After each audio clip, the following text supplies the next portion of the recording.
Okay.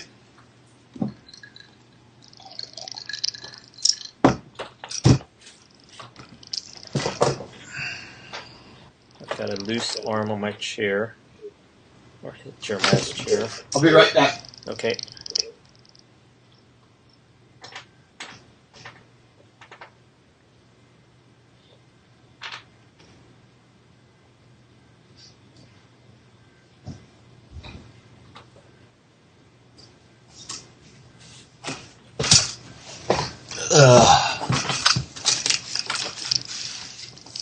Have I showed you the notebook of all the gatherings that I went to?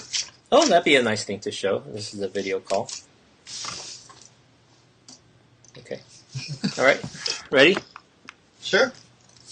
My hair's sticking up.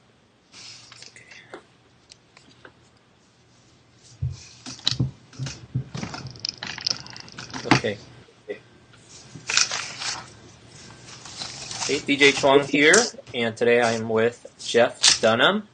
He's a friend I've gotten to know over the past year or so. We go to the same church, one called Rock Harbor in Costa Mesa, California. It's a 13-year-old church reaching a lot of young adults and college kids, and they are now multi-site with locations in South County, Mission Viejo, Fullerton, Huntington Beach, and another one coming up in Orange. And so the conversation I wanted to have you listen in on is Jeff's road trip in learning about the emerging church when it was just emerging. And some have described it as a movement, some have described it as controversial, and there have been books written about it, and I think it's helpful to understand a bit of the historical context of how all of that happened. And so, well, let's start with where we are, and then you can tell us about the road trip. Would you describe Rock Harbor as emerging or emergent? I would call them emerging. Okay, and what would you say is the difference between emerging and emergent? Well, I think in today's culture and where we're at, emergent churches are more of churches that are part of what would be called the emergent village, and are involved in that particular conversation. Okay. Emerging is an adjective that describes the church. Emergent is a noun. Okay. So I guess I would say Rock Harbor is emerging in that it's not stationary. It's not trying to be what it was 5 years ago. It's not trying to be what it was 13 years ago. It's trying to move on and reach new generations and new people and new cultures. So let's rewind the tapes. How did this whole emerging church thing get started? I mean, I know the church started in the first century after Christ resurrected and ascended, but emerging in the end of the 20th, first 21st century became a label for something that was stirring and happening. Well, I think the whole concept of the emerging church, at least for me, came around, started coming into play in the 90s. And as a church leader, as a youth pastor, I was just looking at where the church was, what the church was doing, who was in church. And I was looking and I was seeing, a couple of things. The church was very good at reaching generations of baby boomers and older. And as I looked around and saw my own generation, Gen Xers and those following, I saw them all leaving the church and had, tons of friends who grew up in the church who just all of a sudden, stopped coming to church. And I guess for me, I just started asking the question, why is that? What is there about the church that's making them not want to stay? What's making them? And it wasn't necessarily that they were doing just the normal go away to college, leave church, find out who you are, and come back when you're, in your 30s and have kids who need to get Jesus. But it was, they weren't coming back, and they were pushing hard against the church. And so for me, I just began to question, as a lot of church leaders did, what are we doing to reach them? And so a lot of my interest in that simply had to do with what are new methods, what are new liturgies, what are new things that people are attempting to do that will draw the Gen X crowd, that will draw the younger crowds. All right. And at the time, and you could probably pinpoint the exact year or years that you went on to really research this. I mean, on your own dime, you went on this road trip to personally visit as many quote-unquote emerging churches that you could find. So talk us through that experience. Well, it was around the year 2000, and I was working at a pretty small little denominational church in Nevada, and began just to wonder, what are people doing that are questioning? What are churches? And so I just began going online and looking up churches that were trying to do things differently, trying different methods, and just to look at what they were doing, and in the process began to, I guess I stumbled upon one of the guys that was really, I think, out in front of that was a guy named Jordan Cooper. Ran a website called jordancooper.com, where he had just listed a bunch of churches that were doing ministry in a different way. Mm-hmm, mm-hmm. And so I downloaded or I copied a bunch of the church names from Jordan Cooper's website and said, I'm going to go see what they're doing. And so I just, whenever I would travel, I would go to, different things. I went to Denver and went to a conference in Denver with an organization called Sun Life. And while I was in Denver, I said, you know what, I'm going to go visit, some churches here in Denver that are doing different things. And so I think probably one of the first ones that I went to was the Next Level in Denver.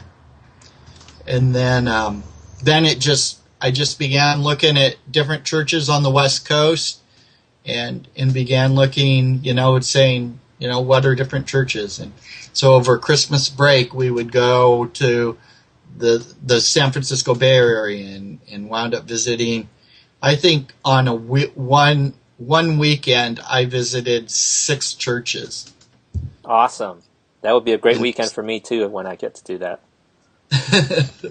So now you collected a bunch of artifacts. Can you show that on the camera for our viewers? Well, I just as I did, I just kept a notebook of the churches that I visited, of churches that I knew about, and just carried. I put a envelope for each one and just put information that was handed out, bulletins, whatever they had. Just I was just at that point I was just grabbing anything that anybody was doing and going, does this work? Would this work in my particular area? Not that I was trying to copy one particular method, because I think one of the key things in the whole emerging conversation is that the church isn't going to look the same everywhere. Everywhere you go, it's going to look different. Mm-hmm. The way Mark Driscoll reaches people reaches college students in the university district in Seattle is going to look way different than what's going on in Santa Cruz with Dan Kimball. So yeah. So I just was grabbing everything and just How many churches did you visit? Oh my gosh. You can just estimate. I would say I probably visited within a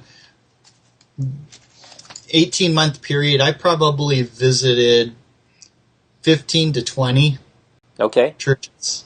Fantastic. West Denver. And what stood out to you? What were 2 or 3 highlights? Just, I went to Mars Hill in Seattle. In their real infancy age when they were still meeting in the university district. And Mark was such an interesting guy, and just his whole approach. And, if you read some of his books, he talks about the fact that in his early years he was known as the swearing pastor, and so experienced that.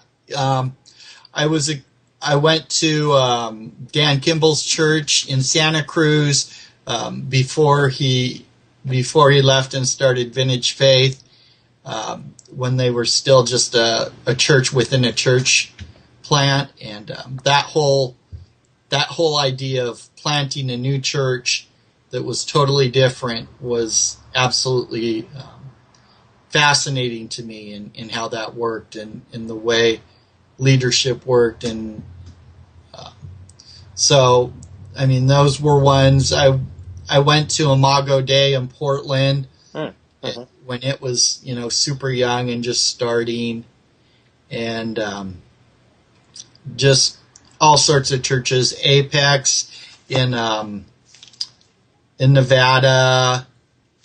Highway Community was one in Palo Alto. Don't know that one. Went to Mosaic a couple of times in LA. Let's see what else. Went to a church called The River in Cupertino, California. Yep, I know River.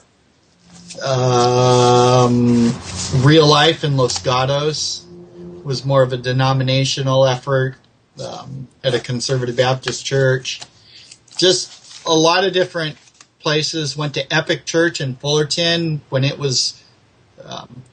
I found it an extremely interesting church, because it is in its infancy. It was a lot of Asian Americans, and so Adventure Church in Santa Clara. All right. So, what is the characteristic of these churches? Kind of a common characteristic that's making them effective in ministering to this next generation?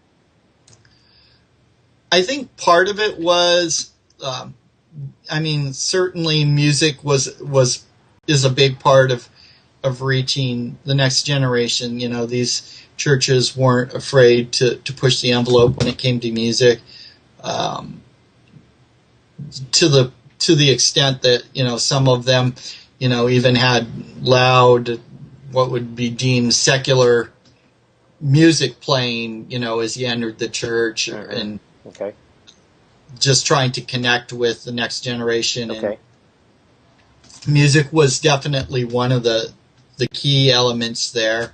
And I think, there were other things that were common in some, in most, like atmosphere was dark, candles, trying to create a different liturgy than the traditional modern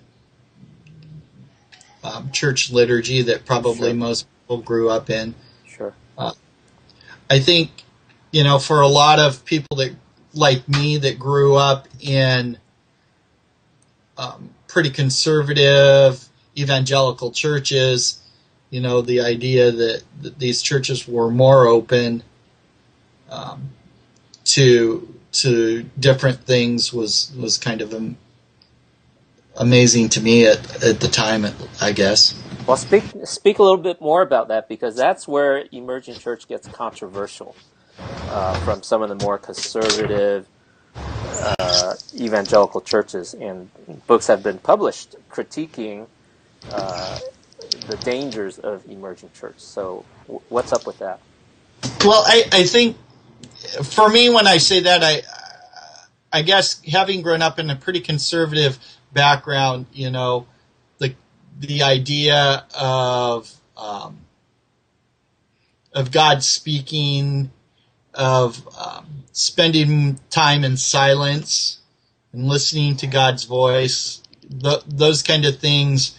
And certainly, I think there was an emotional aspect that the emerging church, from where I came from, was at, that was saying, we do seek to worship God with all our heart and our soul and our mind. Whereas I guess I grew up, understanding the verse to be, we worship God with all of our mind. And so for me, the idea, just your heart is your emotion and who you are. And the idea of emotions being part of worship and stances and things like that was new to me. And I think the greatest fear and concern is the theology. What are the emerging churches, and you can't paint it with a broad paintbrush because each one does do some things that are different, but what are they doing theologically that's of concern to some?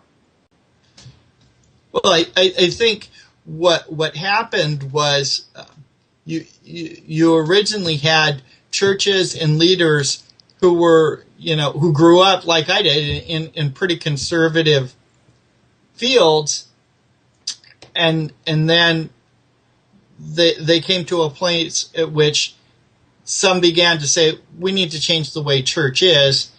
And so that opened up the huge door to say they're changing church.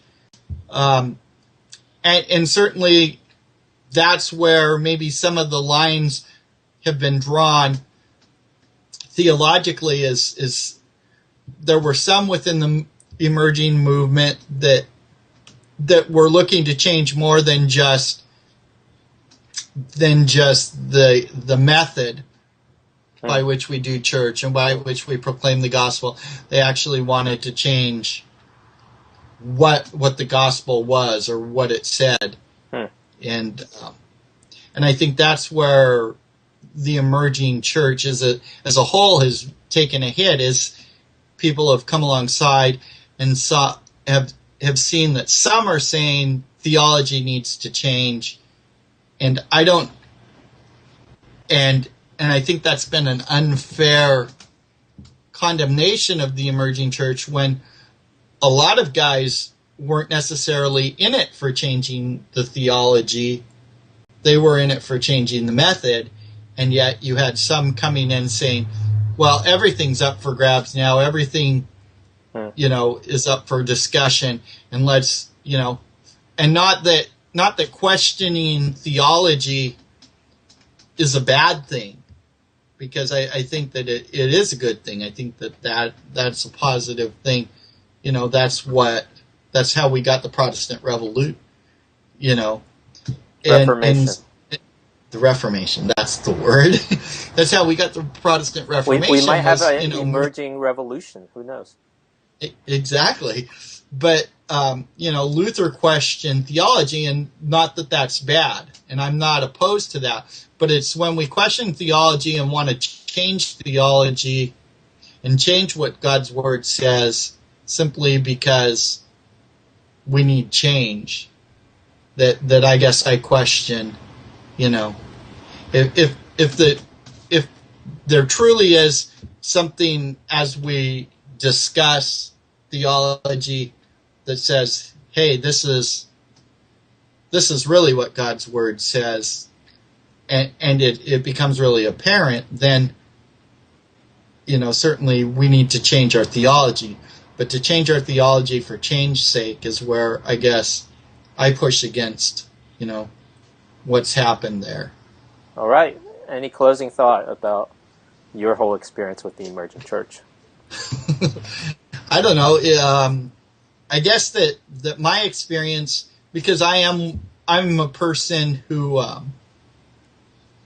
really seeks after change, and I'm a person who's not content even now with what's emerged. I believe that the church it continually needs to change, and I don't expect that the worship or the method or the way that church is done is going to be anything close to what I may like or what I may have grown up with for my kids.